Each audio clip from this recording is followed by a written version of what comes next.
Colorectal cancer main గా దీని పేరు అడెనోకార్సినోమా అంటారు. కోలాన్ క్యాన్సర్ అయినా అడెనోకార్సినోమా అయినా, రెక్టల్ క్యాన్సర్ అయినా కానీ అడెనోకార్సినోమా. అడెనోకార్సినోమా అనేది ఏంటంటే ఈ కోలాన్ లో మ్యూకస్ మెంబ్రేన్ గ్రంథులు ఉంటాయి, మ్యూకస్ పెపిలిటీస్ గ్రంథులు. ఆ మ్యూకస్ గ్లాండ్స్ నుంచి, మ్యూకస్ మెంబ్రేన్ లో ఉన్న గ్రంథి నుంచి వస్తుంది. రక్తంలో కూడా రక్తంలో ఉన్న మ్యూకస్ మెంబ్రేన్ నుంచి వస్తుంది అనమాట. కాబట్టి దీన్ని అడెనోకార్సినోమా అంటారు. ఇవి కాక వేరే టైప్ ఆఫ్ క్యాన్సర్ చాలా తక్కువగా ఉంటాయి, కానీ చుట్టుపక్కల ఉన్న అవయవాల నుంచి కూడా cancer colon పాకచ్చు.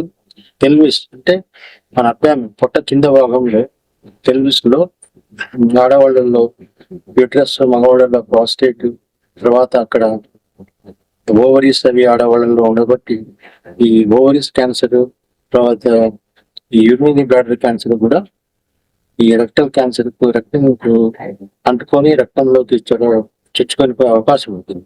Spread from adjoining organs into the rectum. ఇది తేడా కోలానికి దీనికి.